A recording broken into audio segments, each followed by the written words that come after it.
You think you can just walk away from everything I built for you? Everything I sacrificed? You didn't build anything for me. You built it over me. There is a difference. The gun was already loaded when Serafina Conti walked into her father's study. She didn't know that yet. She only knew the sound of his voice through the door.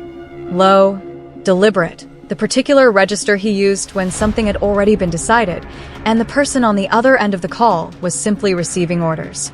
She'd grown up listening to that voice from the other side of closed doors. She knew every shade of it the way other children learned weather. She pushed the door open. Her father, Enzo Conti, stood at the window with his back to her, phone pressed to his ear, silver cufflinks catching the Manhattan afternoon light. 62 years old. Tailored charcoal suit. The kind of posture that only came from 40 years of other men looking away first. He turned when he heard her, held up one finger. One moment. Serafina crossed her arms and waited. She was 23 years old, freshly landed at JFK from 4 years at Politecnico di Milano, computer engineering, first in her class, with 2 suitcases, a carry-on, and the specific kind of exhaustion that came not from the flight, but from the email she'd read 30,000 feet over the Atlantic. The one from her father's assistant. Formal letterhead. 3 sentences. Your presence is required in New York. There is a matter of significant importance to the family to be discussed. Please come directly to the house. Not. Welcome home. Not. We missed you. Your presence is required. She'd stared at those 3 sentences until the clouds outside her window turned orange. Enzo ended the call and turned to face her fully. Something moved across his expression. Satisfaction. She would think later, though she mistook it for warmth in the moment. Serafina. He crossed to her and put his hands on her shoulders, pressed a kiss to each cheek. Look at you. For years, and you came back a woman. Ciao, Papa. She set her bag down. What's this meeting about? He smiled, poured 2 fingers of Barolo into a glass and held it out. Sit down. I'd rather stand. What's going on? Enzo set the glass on the desk and looked at her the way he looked at balance sheets, measuring the gap between what he had and what he needed. The Ferrara family, he said. You know the name. She knew the name the way everyone in their world knew certain names. Heavy loaded, carrying weight she'd spent 4 years in Milan building distance from. I know it, she said carefully. Dante Ferrara and I have been in conversation for several months. He picked up his own glass. An arrangement has been proposed. A merger of sorts. The room went very quiet. Serafina looked at her father. What kind of arrangement? Not a question. Her voice had gone flat. Marriage. He said it easily, the way you say quarterly earnings or property acquisition. To his son Matteo. You'd want for nothing. The Ferrara holdings alone. No. The word came out clean and immediate, landing between them like something physical. Enzo's expression didn't change. I haven't finished. You finished the moment you said the word marriage. She picked up her bag. I didn't spend 4 years at Politecnico to come home and be handed to somebody. This is my life. Mine. Whatever arrangement you made, unmake it. Serafina. I need to shower and sleep. She turned toward the door. We can talk tomorrow about my work placement with DeLuca Technologies. That's why I came home. The DeLuca position has been withdrawn. She stopped. I had a conversation with Marco DeLuca 2 weeks ago. Enzo's voice was still even, the voice behind the closed door. Your services won't be required there. She turned around slowly.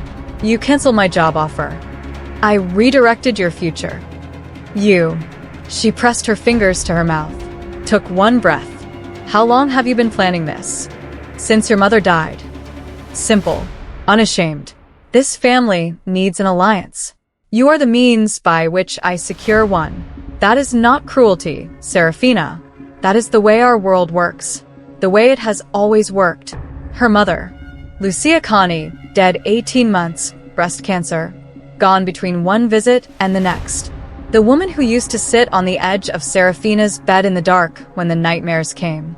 Who had held her face in both hands and said, "You're going to build something of your own. Promise me." She looked at her father and understood. The way you understand certain things in the body before the mind catches up. That she was standing in a room where the decision had already been made, and the only question was how much of herself she'd sacrifice to comply. "I'm not marrying Matteo Ferrara," she said. "Or anyone else you've selected." Enzo set his glass down. "If you walk out of this house without agreeing to this arrangement, I will freeze every account in your name by morning. The apartment in Milan is in my name. The car, the cards, everything you're comfortable 4 years were built on gone. You will have nothing." She picked up her bag. "I've had nothing before," she said. "I survived it." She walked out. She called her best friend, Valentina Russo, from the cab. A Roman girl who'd ended up in New York on a photography fellowship and never left, with a Williamsburg apartment and the particular quality of never asking more than you were ready to give. "I need somewhere to stay," Serafina said. Valentina's voice was immediate. "How long?" "I don't know yet." Come? She lasted 6 days in Williamsburg. 6 days of Valentina's pull-out sofa, black coffee at the kitchen table, and the specific quiet of a borrowed life. She'd found 2 freelance contracts within 72 hours. Remote security architecture consulting, nothing that required an office or a recommendation letter or anyone's permission. She was good enough that her name alone opened doors. For years at Politecnico, had made sure of that. On day 3, her father called. She watched the screen light up and declined it. On day 4, one of his men appeared at the end of Valentina's block. She recognized the stance before she recognized the face. The way certain men stood, weight distributed, eyes moving without urgency, the professional stillness of someone who'd been told to observe, not engage. He was standing outside the cafe on the corner when she went for coffee at 7:15. He was there when she came back. She told Valentina that evening. Valentina put her camera down slowly. "They're watching the building? Watching me." Serafina refilled her cup. "My father wants me to feel it. He wants me anxious and contained before he even makes contact again. It's a management technique." That's a deeply unsettling management technique. "Welcome to my childhood." She sat down. "I need to move. If I stay here, he'll keep sending people, and I don't want that near you." Valentina was quiet for a moment. "Where will you go?" Serafina had been thinking about this since the man appeared on the corner. She'd been thinking about it, actually, since she'd walked out of her father's study 6 days ago. The account her mother had set up for her, separate, private, in her name only, had a balance she could live on for 8 months if she was careful. Her mother had told her it existed 2 weeks before she died.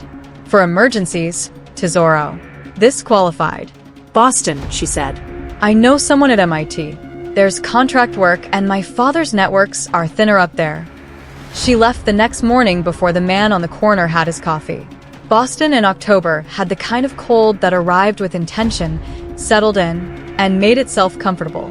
Serafina had a sublet in Cambridge, a contract with a cybersecurity firm 3 blocks from MIT, and the specific discipline of a woman who understood that structure was the only thing standing between her and the knowledge that she was completely alone. She worked 12-hour days. She ran every morning along the Charles. She didn't call anyone from her old life. She did not, under any circumstances, think about what she'd said to her father in that study or about the look on his face when she'd said it. She thought about it constantly. On a Tuesday in her 3rd week, she walked into Café Paradiso on Hanover Street because her usual place was closed, and because the morning had been long, and because sometimes you needed somewhere that smelled like espresso and old wood and the specific warmth of a room that had been doing the same thing for 50 years. She ordered at the counter and turned to find a table, and the man was already watching her. Not the aggressive kind of watching. Not performance. The kind that was simply present. Like he'd noticed something and hadn't decided yet what to do with the information. He was sitting at the corner table with an espresso and the Financial Times. Late 30s. Dark suit, the kind that fit too well to be off the rack. Hair dark, a little too long, like he kept meaning to cut it. A face that was all angles, jaw, cheekbones, the particular architecture of a man who hadn't been soft since he was young. A silver signet ring on his right hand. He didn't look away when she noticed him looking. Most men caught staring manufactured something, a phone, a menu, a sudden fascination with the middle distance. This one simply held her gaze with an expression that was neither apologetic nor aggressive, just composed, waiting almost. She picked up her coffee and sat down across the room. She opened her laptop, did not look back at the corner table. 20 minutes later, a woman 3 tables over knocked her bag off her chair, and the contents scattered across the floor, headphones, a notebook, her phone skittering under the next table. The woman made a distressed sound, already on her knees, and before Serafina had processed it, the man in the corner was already there. He'd moved quietly for someone that size, and now he was crouching down, collecting items, handing them back with no conversation required, no fanfare, the clean efficiency of someone who helped because it needed doing and had no interest in being thanked for it. He caught her watching when he straightened. The corner of his mouth moved. Not quite a smile, an acknowledgement. She looked back at her screen. She was almost through her second espresso when the woman at the counter called her name with the wrong emphasis. Serafina, the American pronunciation, and she stood to collect it and found him already there because apparently he'd ordered a second coffee at the same moment. Interesting name, he said. He was looking at the counter, not at her. It's Italian. I know what it is. He picked up his espresso. It means fiery one. She glanced at him sideways. That's one translation. What's the other? Seraph. She picked up her cup. As an angel. He looked at her then, that same direct, unhurried assessment. Which one are you? She didn't answer. She took her coffee back to her table. From the corner of her screen, she could see him return to his own. He opened the paper again. He didn't look at her again. Not visibly, not in a way she could catch, but she was aware of him in the specific way you become aware of a sound that shouldn't be there. A hum under the silence. She packed up 15 minutes later and left. She was a block and a half away when she heard it, the escalating pitch of a voice, male, aggressive, cutting through the street noise. She turned before she could stop herself. The young woman from the cafe was on the corner. A man had her wrist. Not violent, not yet, but the specific grip that was one bad second from becoming both. The woman's face was the face of someone running the calculation between making a scene and getting hurt. Serafina moved toward them. Before she got there, a figure stepped between them. She recognized the suit first, then the stillness, then the voice, low, flat, carrying an absolute certainty that didn't require volume. Let go of her wrist. 3 words. No embellishment. The man on the street looked up, and something in his expression changed immediately. The particular recalibration of someone who has just realized the room isn't arranged the way he thought. He let go. He left. The young woman exhaled shakily, mumbled something grateful, and walked away fast. The man in the suit watched her go, then turned, and found Serafina standing 5 feet behind him. He looked at her without surprise. You followed me, he said. You were already moving, she said. I was going to help. Something shifted in his expression. Not quite amusement. Were you? I've been handling men like that since I was 16. She looked at where the man had gone. Comes with the family. What family? She looked at him. He was watching her with that same quality of attention, patient, specific, the sense that he was taking his time with her because he decided she was worth the time. The kind you don't name on a street corner, she said. He held out his hand. Lorenzo. She looked at it for a moment. Serafina. His hand was warm. The handshake was brief, firm, and when he let go, she felt the absence of it in a way that surprised her. Have coffee with me, he said. Not a question, not quite. The tone of someone making an invitation they expected to be accepted. I just had 2. Then sit with me while I have one. She opened her mouth, and the refusal was right there, polished, available. The one she kept ready for situations exactly like this one, where a man too composed to be ignored was making it effortlessly easy to say yes. She said, 1 hour. They went back to Café Paradiso, which she suspected was what he'd intended all along. He ordered 2 espressos without asking, which should have annoyed her and somehow didn't. He wasn't a talker. That was the first thing she learned. He asked questions and listened to the answers with genuine attention, the kind that made you say more than you'd planned. And when he spoke, it was specific. No filler, no performance, just the thing he actually meant. She told him she was a software engineer. He asked what kind of work. She explained security architecture, briefly, expecting the polite nod most people gave when they stopped understanding. He asked about attack vectors. He asked about the human error component. She talked for 11 minutes about the gap between technical security and behavioral vulnerability, and he didn't interrupt once. You see systems the way other people see rooms, he said when she paused. You walk in and immediately you're looking for the exits. The weak points. She set her cup down. Is that a criticism? It's an observation. His eyes were dark, a shade between brown and black that shifted in the cafe light. Useful in your field. Probably exhausting in your life. That's a personal conclusion from a professional observation. Am I wrong? She looked out the window. What do you do, Lorenzo? I run my family's company. He said it the way certain men did, with the weight of something inherited and continued, not chosen. Import, export, logistics.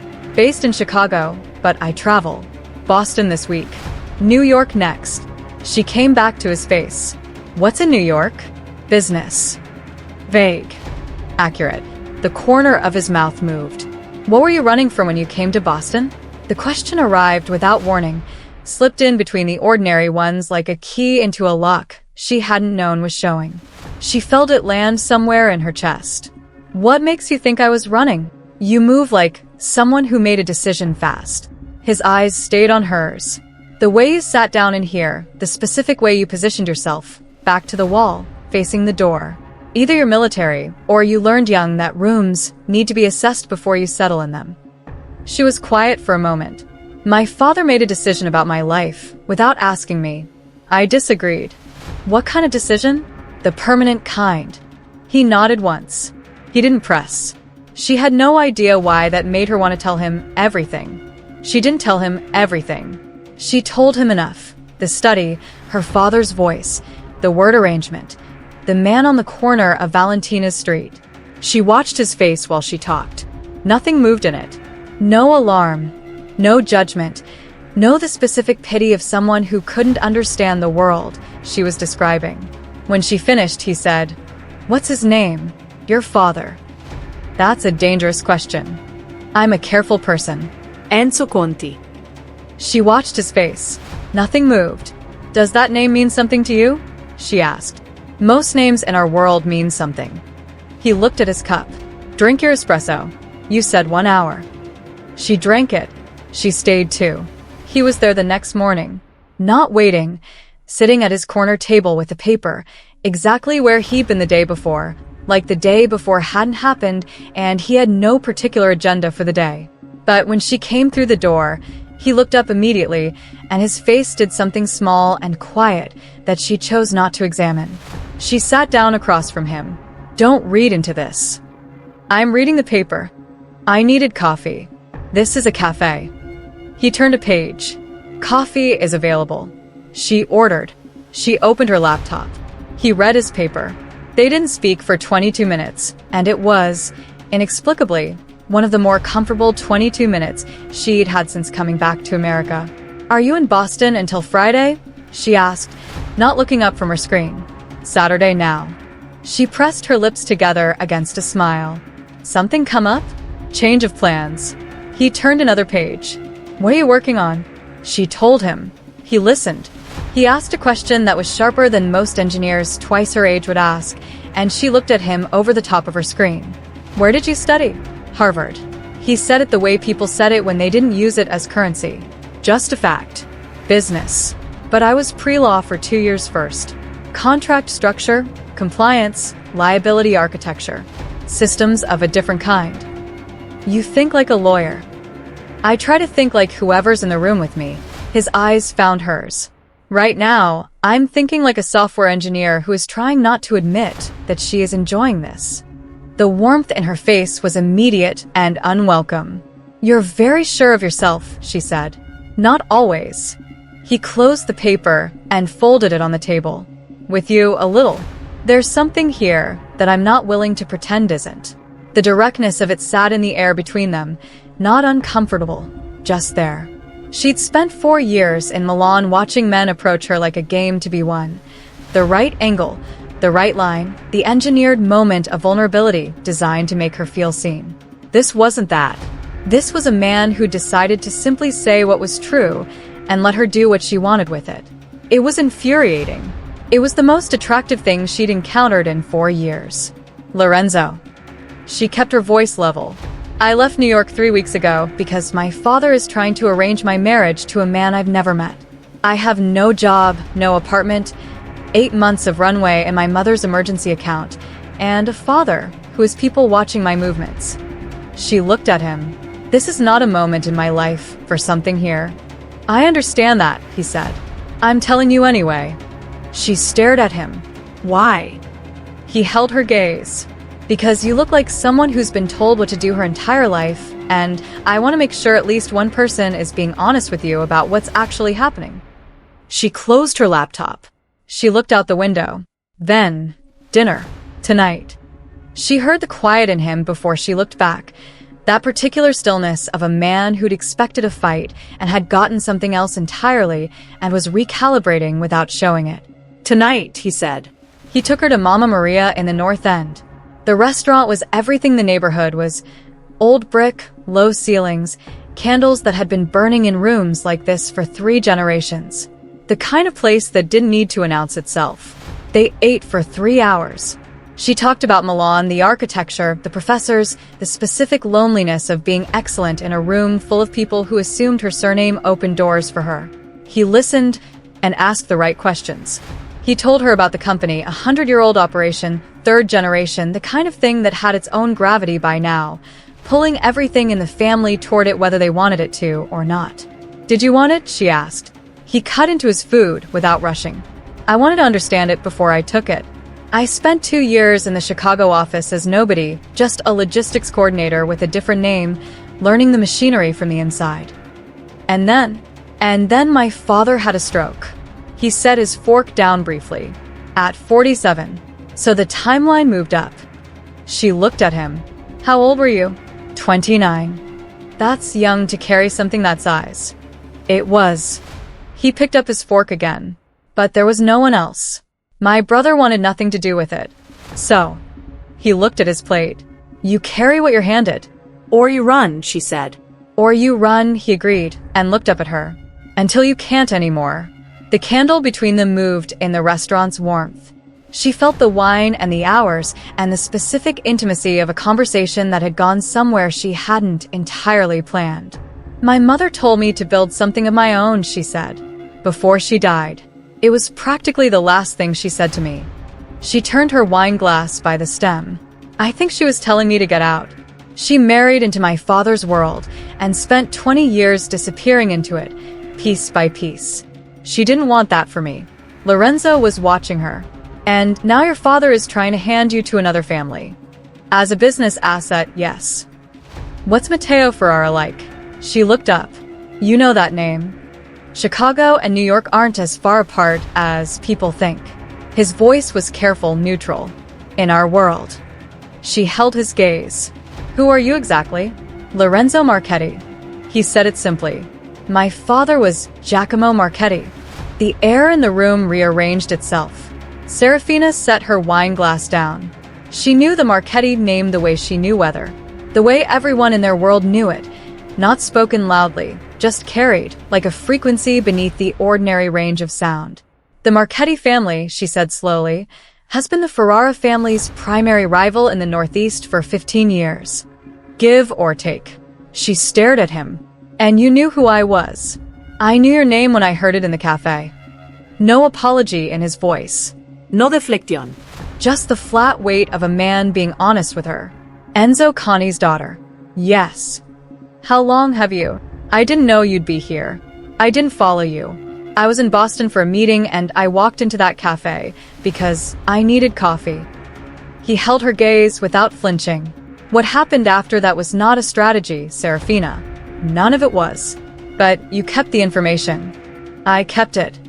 He leaned forward slightly, because I was trying to figure out what it meant. And what it meant kept getting more complicated the more time I spent with you. Her pulse was going wrong. She could feel it. This needs to stop here, she said. Whatever this is. Why? Because I don't trust anything connected to my father's world and the Marchetti name. I'm not my family's history. His voice was quiet. I'm the man sitting across from you, who has spent 2 days trying to figure out if there's a version of this that doesn't require me to walk away from the most interesting conversation I've had in 3 years. She looked at him for a long moment. I want to go home, she said. He nodded, called for the check immediately, no argument, no push. In the car, he sat with his hands on the steering wheel and didn't speak, and she sat beside him and looked out the window, and neither of them said anything until they were at the corner of her street. I know what you're thinking, he said. You don't. You're thinking that nothing about the last 2 days is what it appears to be, and you're probably right, and you're trying to figure out how much of what you felt was real. She turned to look at him. All of it was real, he said. On my end. She got out of the car. At the door of her building she stopped, turned. He was still there, the window down, watching her. Same cafe, she said. 7:30. The window went up. She went inside and stood in the dark entryway for 30 seconds before she let herself breathe. 3 weeks. 3 weeks of mornings at the cafe and walks along the river and evenings that went longer than she planned. And somewhere in the middle of all of it, the careful distance she'd been maintaining started doing something she had no vocabulary for. He never pushed.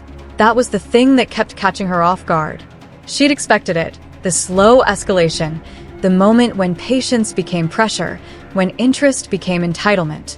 It didn't come. He moved at whatever pace she set, and when she pulled back, he simply waited, and when she came back, he was there. She told him things she hadn't told anyone. About her mother, about the boarding schools, about the specific loneliness of coming first in every class in a city where she knew no one, and calling it success. He listened to all of it with that same quality of attention, not sympathetic, not performing sympathy, just genuinely there. He told her things too. About his brother Emilio, who'd left for London and cut every family connection and called twice a year, and whether Lorenzo envied him or resented him, he hadn't decided.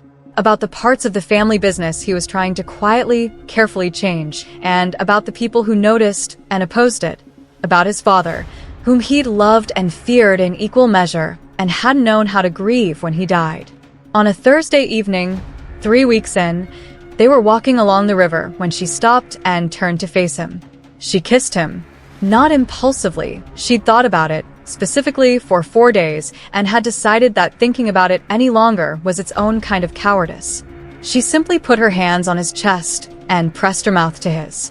He went still for exactly 1 second. Then his hands came up to her face, slow and deliberate, and he kissed her back the way he did everything, without urgency, without performance, with his full attention on her and nothing else. When they separated, the river moved in the dark behind him, and she could feel her own heartbeat. I've been waiting for that, he said, since the moment you told me you were the angel, not the fire. I said it was one translation. Serafina. His thumb moved against her cheekbone. You're both. She pressed her forehead to his shoulder. This is going to become complicated, she said. It already is. His arms came around her. It's still worth it. She wanted to believe him. She believed him. She had no idea what was already in motion. If you're still here, you already feel it. The pull of something that shouldn't work and works completely. A woman running from one world and walking straight into the arms of a man who lives inside it. He's telling her it's real.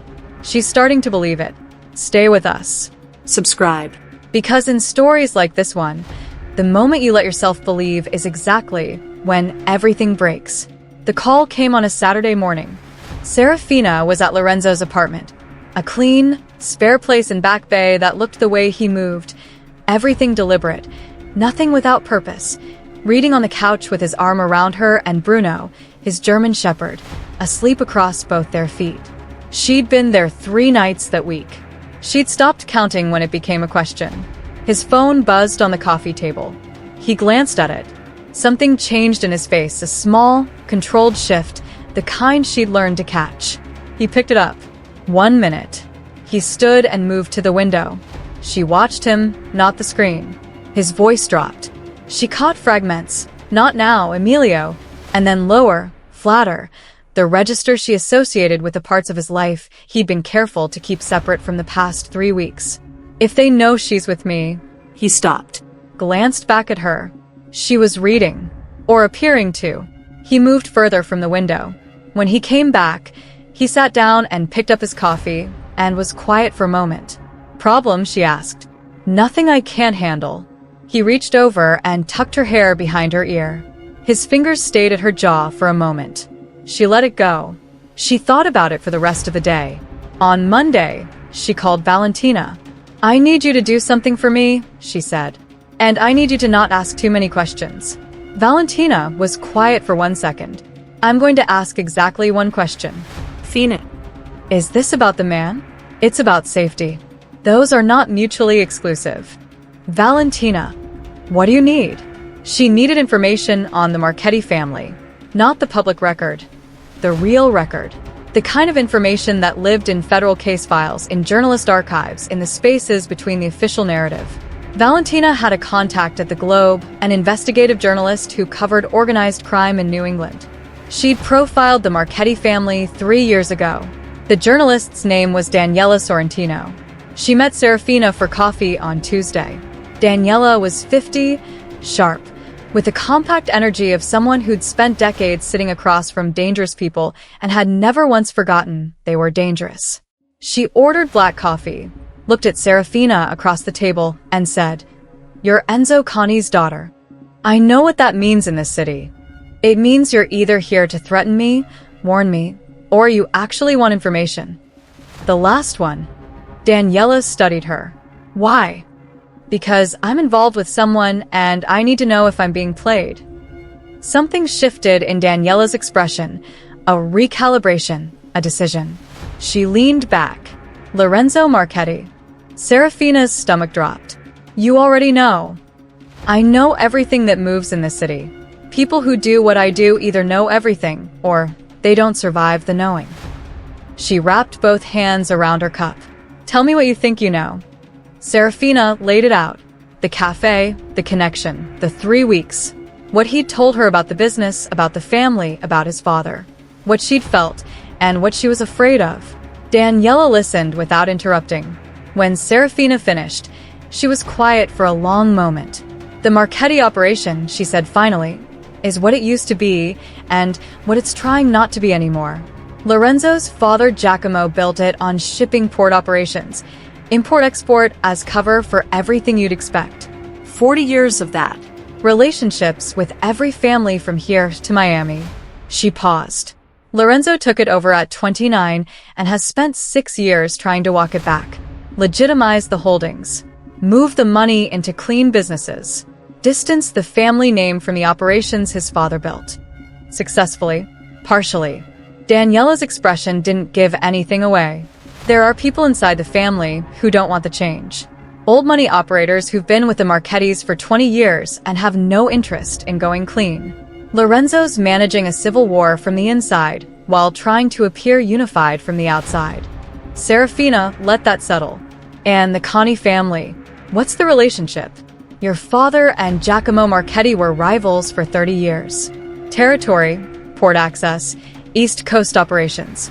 It was never a war, but it was never peace either. Daniela looked at her carefully.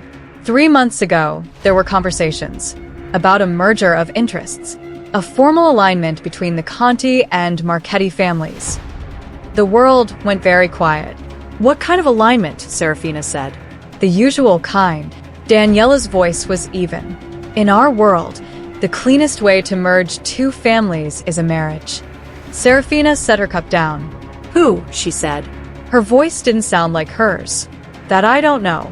The conversations were preliminary, and then your mother died, and your father went quiet on the subject for a year.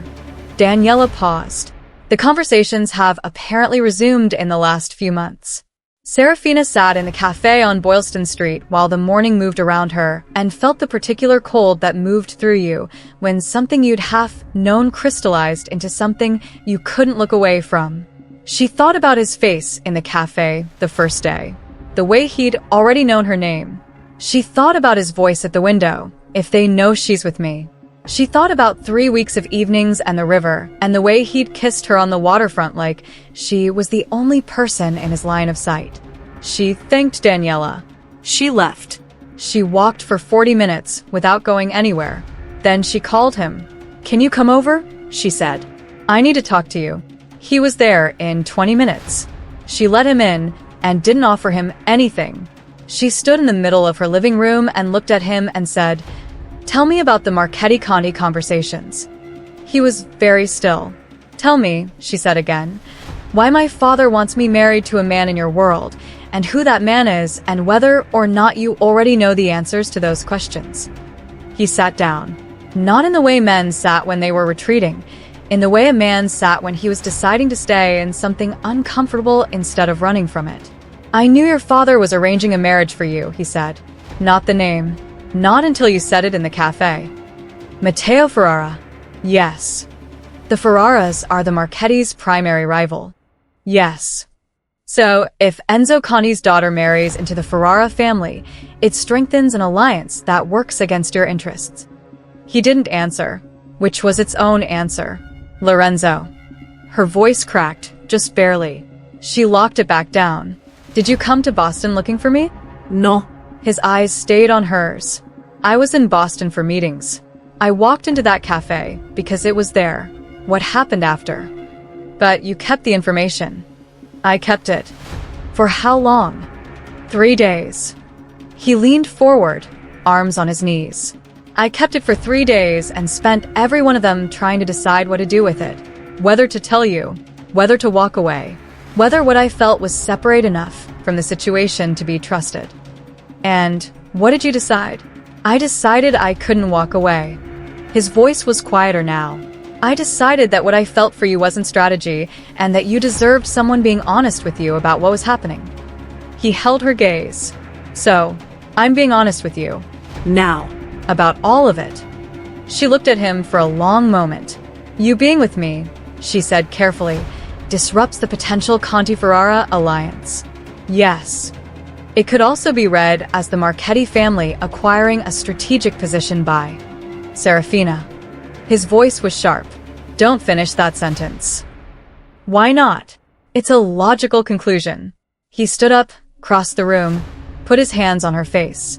She put her hands on his chest and pushed, but he stayed. "Look at me," he said. "Look at my face." She looked at him. The dark eyes, the jaw, everything she'd been learning for 3 weeks. Something in his expression was stripped of everything except what he was about to say. "This is not strategy," he said. "You are not a position I'm acquiring. You are the first person I have wanted to stay in a room with in longer than I can tell you." His hands were steady at her face, thumbs at her cheekbones. "I am not my father. I am not his business. And you," his voice dropped. "You are not a chess piece. You have never been that to me." Her eyes were burning. "How am I supposed to trust that?" she said. "You're not supposed to. Not yet." His thumbs moved against her face. "You're supposed to decide, over time, whether what you see in me matches what I'm telling you. That's how trust works. Not declarations. Evidence." She looked at him. She pulled back. She sat down on the edge of the sofa and pressed her palms flat against her knees, and she thought about what her mother would say, and she thought about what Daniela had said, and she thought about the river 3 weeks ago and his hands on her face in the dark. "I need a week," she said. "I need a week to think." He picked up his jacket. "Take what you need." At the door, he turned back. "For what it's worth," he said quietly, "I'm also going to spend that week figuring out how to walk away from my family's business completely. I started the process 2 years ago. I should have finished it by now." He looked at her. "You're the reason I'm finishing it now." The door closed. She put her face in her hands. She gave herself 4 days instead of 7, because by day 4, she was certain of enough. She was certain that she loved him, and that was terrifying not because she'd fallen for him, but because she knew it was real and real things could be taken from you. She was certain that the world he came from was the world she'd been running from her entire life, and that running hadn't saved her. She'd run directly into the center of it. She was certain that the man she loved and the danger he represented were not separate problems. She called him on day 4. "I need you to tell me everything," she said. The business, the family, the people who oppose what you're trying to do. Everything. I'm not going in blind.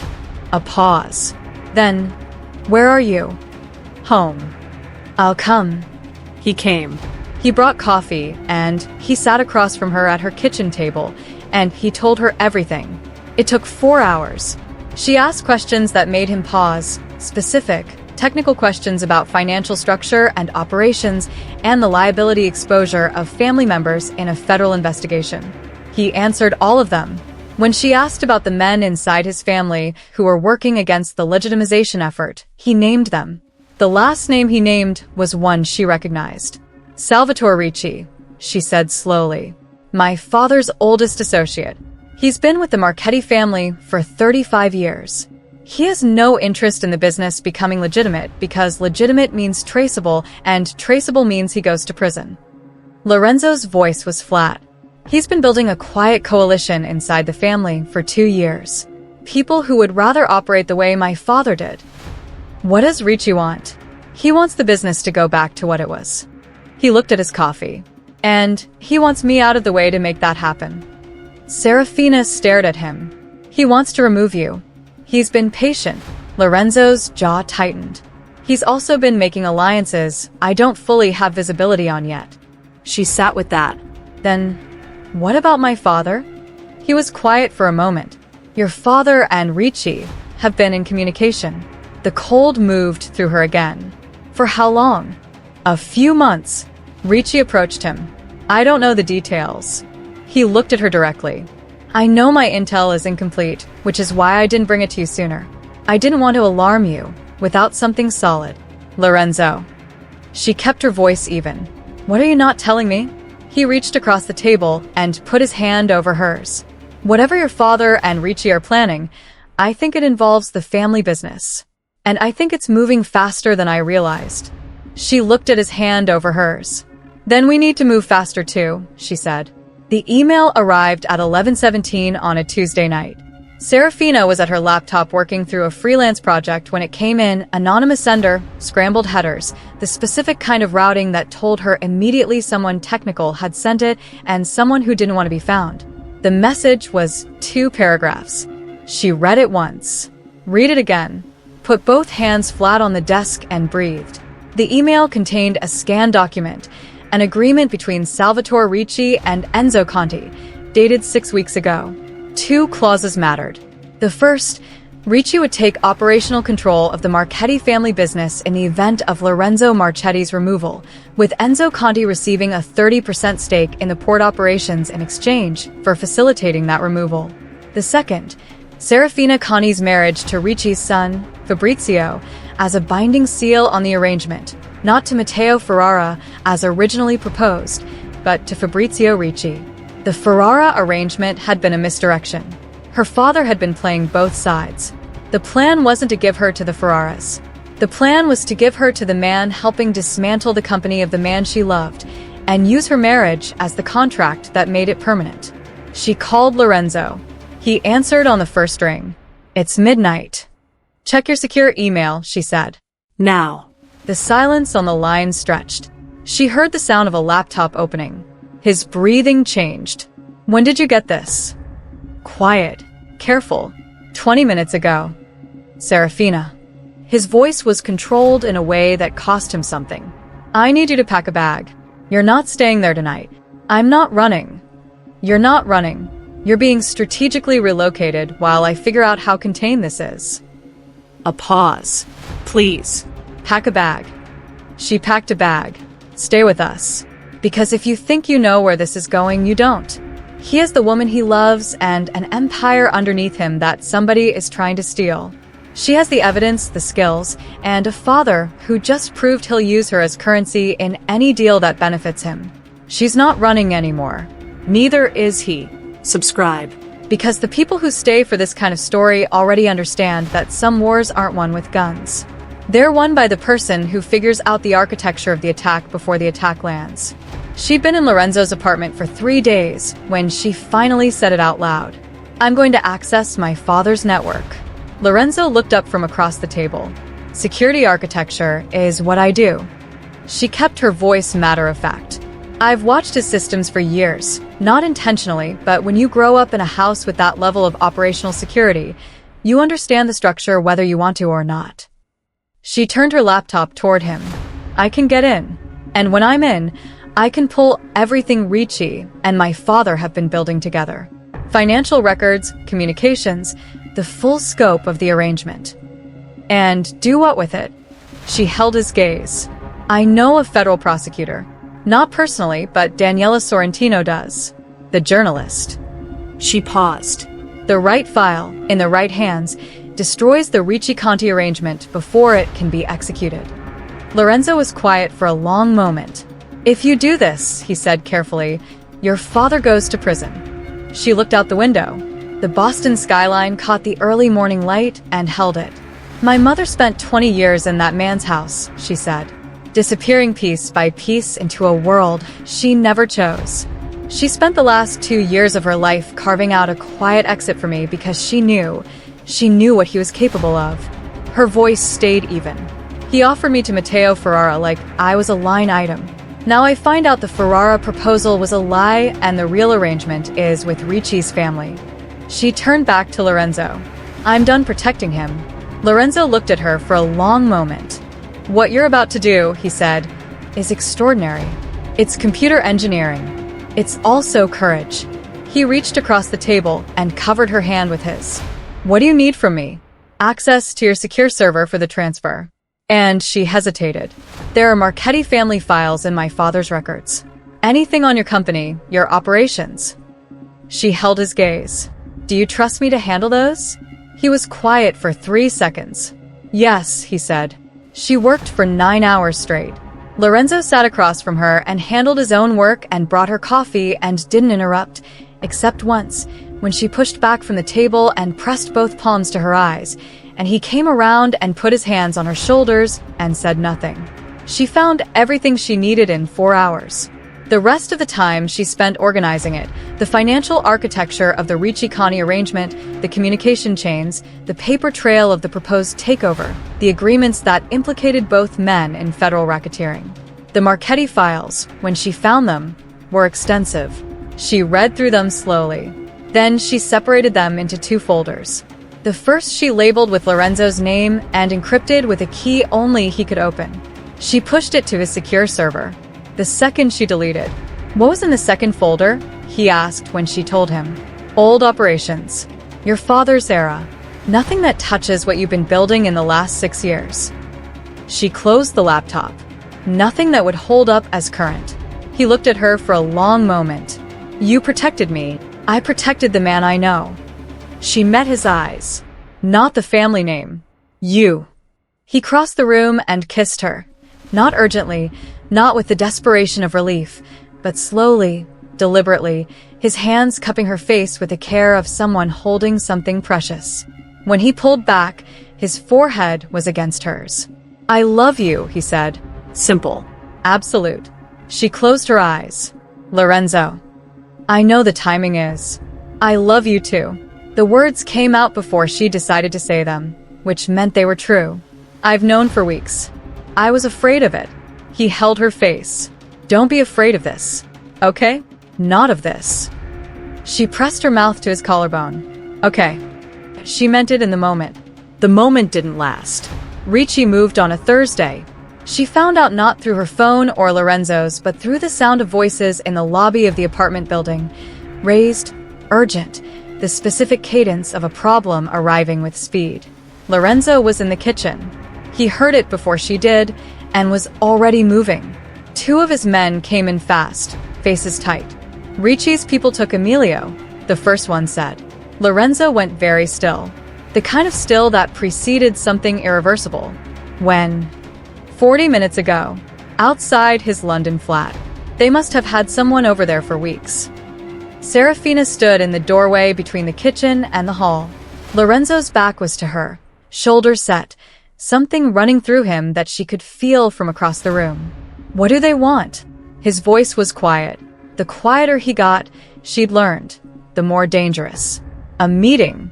You and Ricci. Alone. The man paused. He wants the legitimization effort shut down. He wants the port operations reinstated to the original structure. And he wants a pause. What? Flat. He wants the Connie girl out of the picture. The silence that followed was total. Lorenzo turned. His eyes found Serafina across the room. Something moved through them that wasn't anger. It was past anger, in the cold country on the other side of it. Serafina. His voice came out even. Go to the bedroom. Lock the door. I'm not. Please.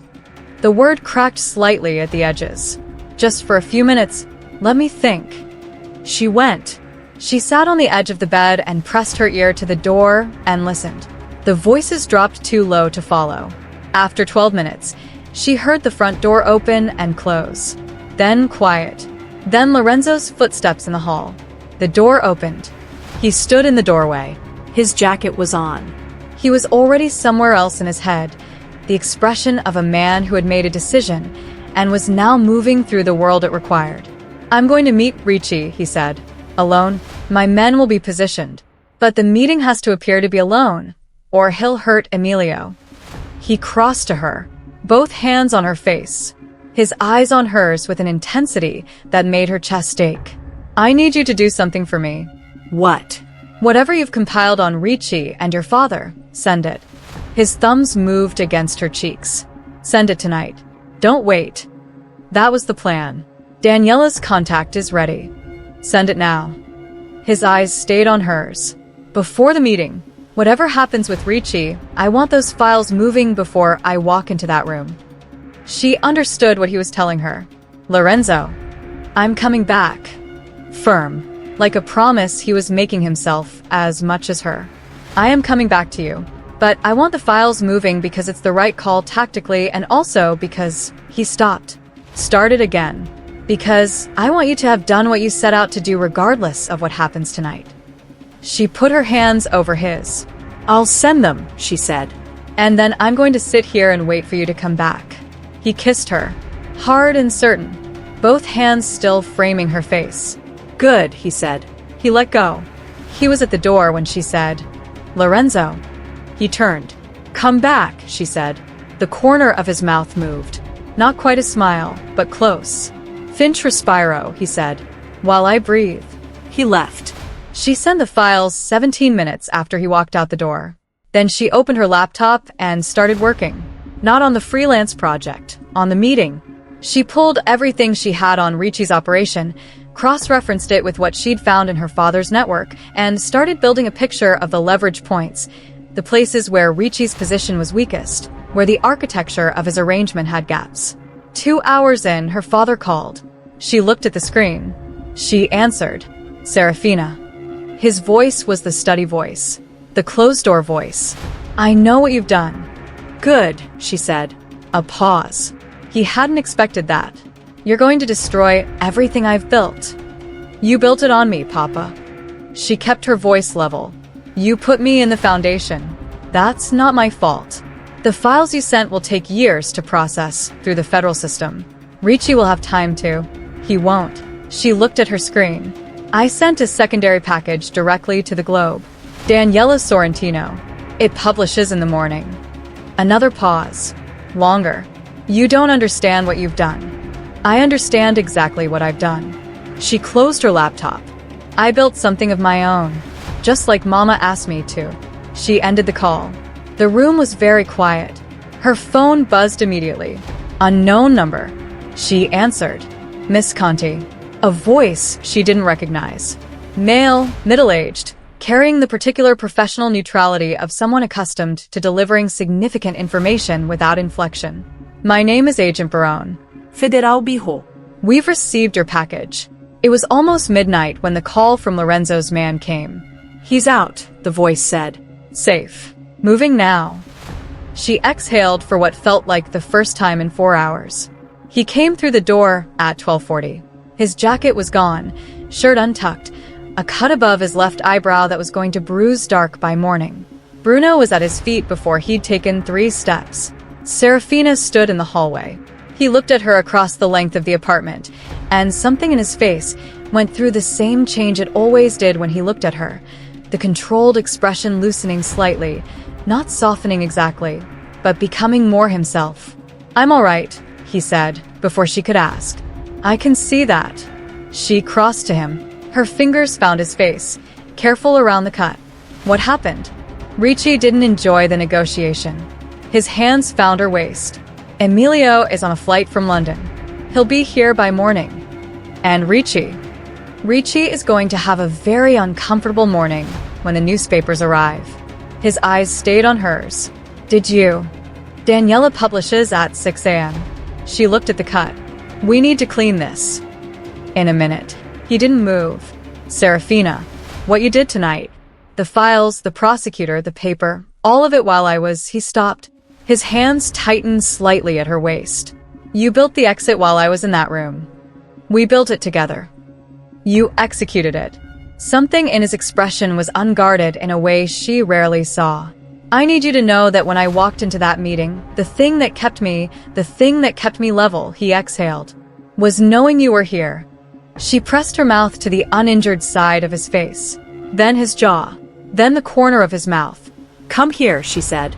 She led him to the bathroom and cleaned the cut while he sat on the edge of the tub and watched her face and didn't speak. When she was done, he pulled her in. She stood between his knees with his arms around her and his face against her hair, and the apartment quiet around them. "I need to tell you something," he said. She pulled back enough to see his face. "Ricci said something in that meeting." His voice was careful. "About your father. About what your father told him." He held her gaze. "Enzo Conti agreed to the Ricci-Fabrizio arrangement 3 months ago. But he also told Ricci." A pause. "He told Ricci that you were already compromised, that you were spending time with me." He pitched it to Ricci as intelligence gathering. He told Ricci you were doing it deliberately, to get inside information on the Marchetti operation. The room was very quiet. Serafina looked at him. "He told Ricci I was a plant," she said. "Yes." She looked at the wall behind his shoulder, at the clean expanse of white. "Lorenzo." Her voice came out very even. "Did any part of you believe that?" "No." "Immediate. Certain. Not for a second." She came back to his face, looked at him for a long moment. "Good. You're not going to tell me he was wrong for the right reasons? That you were thinking about it even for a second?" "I thought about getting information on you in the beginning," she said honestly. "For about 15 minutes. And then I spent 5 minutes being disgusted with myself, and then I stopped thinking about it entirely." She met his eyes.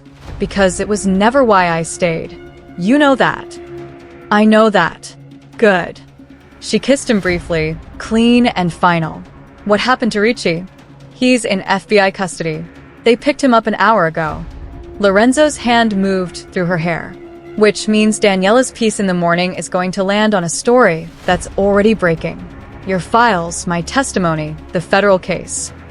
He looked at her. "It's over, Serafina. The arrangement, the takeover plan, all of it." She absorbed that. "And my father?" A pause. "Detained tonight." "Cooperating, from what I'm told. They'll offer him something in exchange for full disclosure on Ricci's operation." His voice was careful, carrying the weight of telling someone something they needed to hear and didn't want to. "He's going to prison. Probably 4 to 6 years." She sat with that for a full minute. Then, "My mother would say it was overdue." He didn't say anything. He simply pulled her back in, and she let him, and outside the window Boston was doing the things cities do at midnight, continuing, indifferent, full of its own life, while she sat in the bathroom in Lorenzo Marchetti's arms and felt, strangely, like the walls of something had finally stopped pressing inward. Emilio arrived at 7:15. He was taller than she'd expected, with Lorenzo's coloring and none of his stillness. He moved quickly, gesturally, the kind of man who occupied a room through motion rather than presence. He came through the door and grabbed Lorenzo by the back of the neck and held him there for a moment, forehead to forehead, the language of brothers who'd scared each other. Then he looked at Serafina. "This is her," he said to Lorenzo in Italian. "Questa è lei," Lorenzo confirmed, his voice carrying the slight warmth it always had when he was amused, and choosing not to show it. Emilio held out his hand. "Emilio Marchetti. Serafina Conti." She shook it. He looked at her for a moment with an expression she couldn't quite read. He told me about you. What did he say? That you were the most interesting person he'd met in 3 years. Emilio glanced at his brother. He sounded terrified. I was, Lorenzo said, without embarrassment. Emilio turned back to Serafina. The files you sent. My brother said you deleted the old operations data. Yes. Why? Because the man I know isn't his father's business. She met his eyes. I made a judgment call. Emilio was quiet for a moment. Then he looked at Lorenzo. Keep her, he said simply. Lorenzo met her eyes over his brother's shoulder. Working on it, he said. Daniela's article hit at 6 that morning. By 9, it had been picked up by the Times, the Post, the Journal. By noon, it was everywhere. The full architecture of the Ricci-Conti arrangement, the planned takeover of the Marchetti operation, the federal investigation that had been quietly assembling around both men for months. The names, the numbers, the paper trail. Her father's name appeared in the 4th paragraph. Serafina read the article at Lorenzo's kitchen table with both hands wrapped around her coffee and Bruno asleep across her feet. She read it once, completely.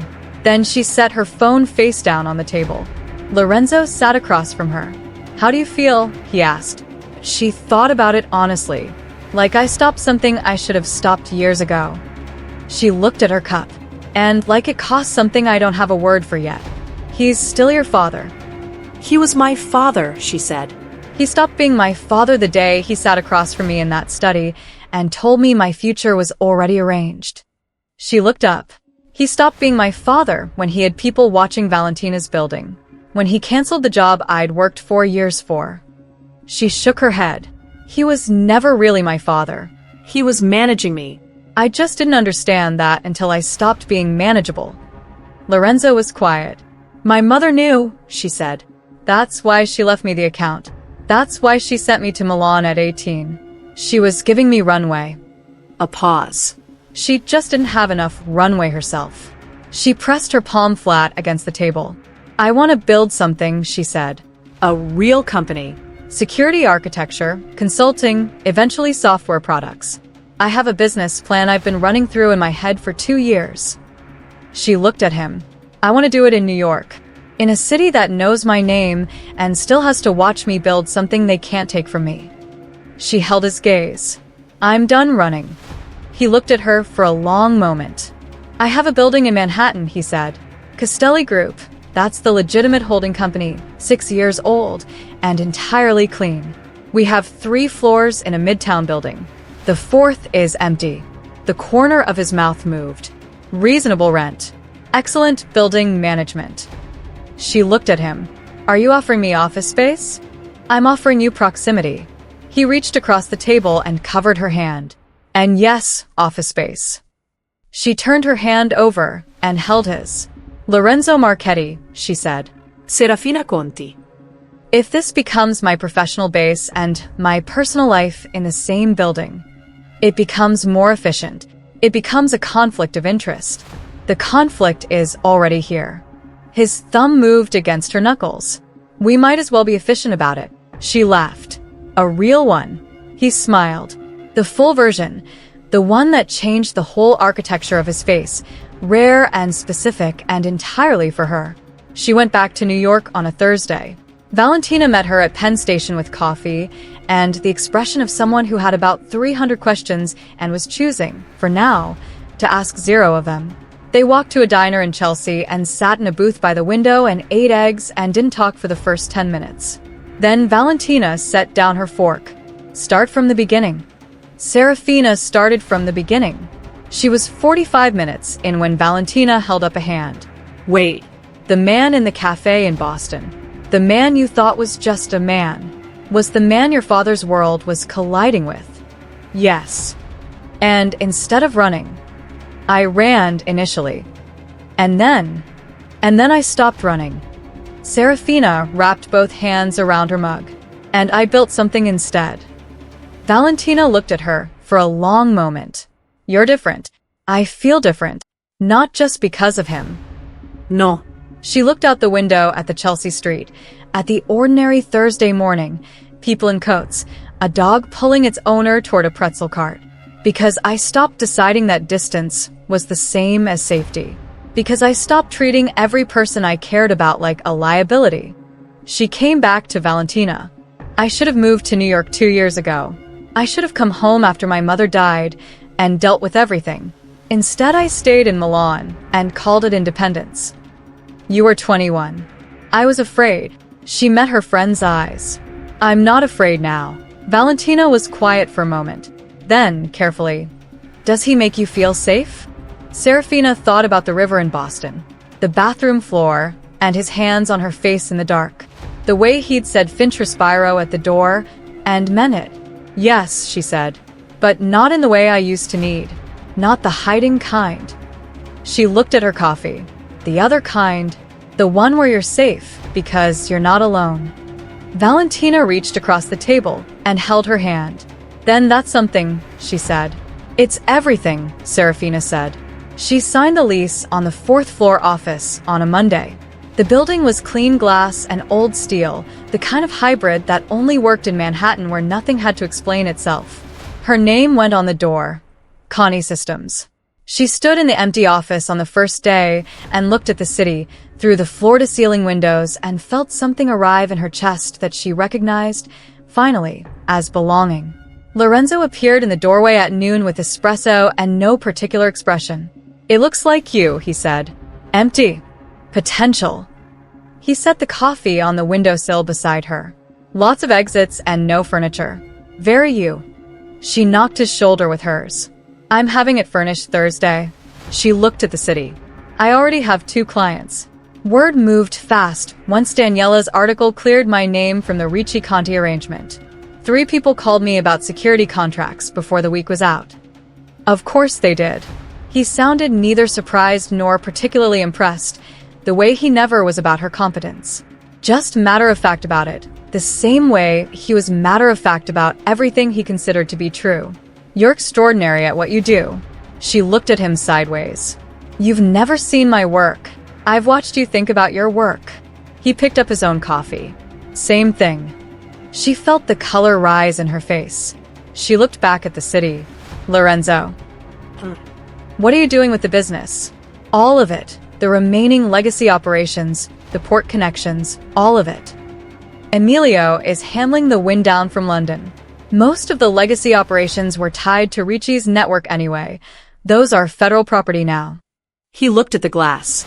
Castelli Group stays.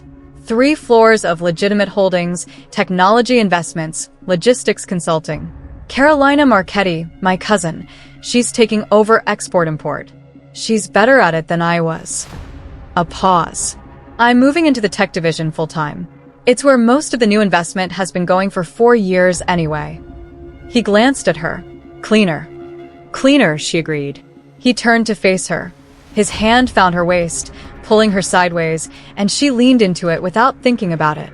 I want to ask you something, he said. She looked at him. He was watching her face with that particular attention that never quite went away, the quality of someone who had decided she was worth looking at carefully. Move in with me, he said. Not the Boston apartment. I have a place in the West Village. Proper place. Space for a studio for you if you want it, space for the dog, space for all of it. His thumb moved against her side. I've been in New York for 2 weeks pretending I'm going back to Chicago. I'm not going back to Chicago. This is where I want to be. His eyes stayed on hers. And you're here. She looked at him. You just said you want to be here because I'm here. Yes. Not because of the business. Not because of the city. Serafina. His voice dropped slightly. The city is a city. The business is a business. You are, he stopped. Tried again. You are the only reason any particular place has ever felt like the right one. She pressed her lips together. You're very smooth when you want to be, she said. I'm honest when it matters. He tilted her face up with 2 fingers under her chin. Is that a yes? She looked at him. At the angles of his face, the dark eyes, the man who had never once tried to move her anywhere she hadn't decided to go on her own. Who had held her face in his hands and told her to look at him when she was afraid. Who had said Finch Respiro like it was the simplest thing in the world. Yes, she said. He kissed her. There in the empty office with the city behind them.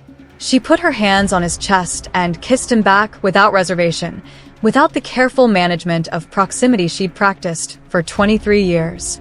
She kissed him like someone who had stopped counting the exits. 3 months later, Connie Systems had 7 clients, 3 employees, and a 4th employee starting Monday. The office on the 4th floor had furniture now. Clean lines, the kind of functional aesthetic she designed herself. All of it hers. The West Village apartment was theirs. She ran in the mornings along the Hudson now, instead of the Charles, and the city was doing the thing it did in January. Cold and clear, the sky brittle blue, and the streets bright with it. She'd stopped flinching when she heard Italian in public spaces. She'd stopped doing the calculation of rooms and exits every time she walked into one. Almost. Old habits didn't disappear. They just quieted. She was at her kitchen table on a Tuesday morning. Their kitchen table. With her laptop and her second espresso, Bruno arranged across her feet the way he always arranged himself when she was sitting still, when Lorenzo came in from his run and dropped a kiss onto the top of her head in passing. She grabbed his wrist without looking up. "There's coffee." "I know." He pressed his mouth to her hair. "What are you working on?" "The Bilotti contract. Security audit, their whole infrastructure. It's a mess." She scrolled. Whoever built this didn't account for internal threat vectors. It's all external defenses. Classic assumption error. He leaned over her shoulder, looked at the screen, made a sound that was actually an intelligent observation about the network architecture, which she'd expected from him about as much as he'd expected her to have opinions on quarterly logistics reports, and yet here they both were. "The vulnerability is social," she said. "It's always social. The technology is fine. The people are the gap." He refilled his coffee. "That's what you said when I asked you why you fell in love with me." She looked up. "I did not. You said something about human error vulnerabilities." He held her gaze, his eyes carrying the warmth they always did when he was serious underneath the lightness. The places where people's predictable mistakes create the gaps. She stared at him. "I said that in Boston, weeks before. I was paying attention." She looked at him for a long moment. "Lorenzo Marchetti," she said. Serafina Conti. His eyes didn't move from hers. She reached up and pulled him down by the front of his shirt and kissed him, unhurried, her hand at the back of his neck, and he kissed her back with the full attention he always gave to things that mattered. When she pulled back, his forehead rested against hers. Outside, the Hudson was doing the thing rivers did in January, moving regardless, cold and indifferent, and entirely itself. She'd spent years thinking she wanted to be like that, contained, self-sufficient, needing nothing. She didn't want that anymore. She'd spent years running from a world she was born inside of, and the thing that finally stopped her wasn't capture or defeat or exhaustion. It was a corner table in a Boston cafe, and a man who looked at her like she was worth slowing down for. "Good morning," he said. "Good morning," she said. "Bruno Snored." The espresso was getting cold, and the Bilotti audit was still a mess. And in 6 hours, she had a client meeting, and tomorrow Valentino was coming for dinner, and Emilio was flying in from London on Friday, and the city was cold and bright and enormous outside the window, and none of that required her to run from any of it. She opened her laptop. She stayed. Her father was sentenced to 5 years. She heard about it from Valentina, who'd heard from Daniela Sorrentino. Serafina was in the middle of a client meeting, and she read the text and set the phone face down and finished the meeting and was professional and clear and entirely composed. In the car going home, she cried for 8 minutes. Not for what he'd been, for what he'd never been, for the version of a father she'd spent 23 years trying to find inside the man behind the closed door, and for the moment she'd finally stopped looking. Then she wiped her face, straightened her coat, told the driver the address. Lorenzo was in the kitchen when she came in. He looked at her face and said nothing. He came to her and put his arms around her and held her there, his hand at the back of her head. She let him. "I'm okay," she said. "I know. It's not grief, exactly. I know." She pulled back and looked at him. "What is it when you grieve the thing that was never there?" He thought about it honestly. "He always did." "Release," he said. She pressed her palm flat against his chest. His heartbeat pushed back against it, steady and present, and entirely real. "My mother would have liked you," she said. He brought her hand to his mouth. "Lo spero," he said softly. "I hope so." She looked at him, at the man she'd run toward by accident and stayed for on purpose, at the face she knew now the way you knew weather, every shift of it, every register, all the ways it changed when he was amused or thinking hard or looking at her across a room. She reached up and kissed him. She didn't count exits. She didn't measure distance. She was here, and here was where she belonged, and she was done running, and her mother had been right. You knew it when you found it. The January city moved outside the window, and the espresso was on, and Bruno was asleep in the hallway, and Serafina Conti was home. If this story found you at the right moment, pass it on. Not because it's a love story, though it is, but because it's a story about the thing we do when we're afraid. We run. We call it independence. We call it self-sufficiency. And sometimes it is. But sometimes, the bravest thing you can do is stop. Serafina spent years keeping distance between herself and everyone who could hurt her. And when she finally stopped, it wasn't because she was no longer afraid.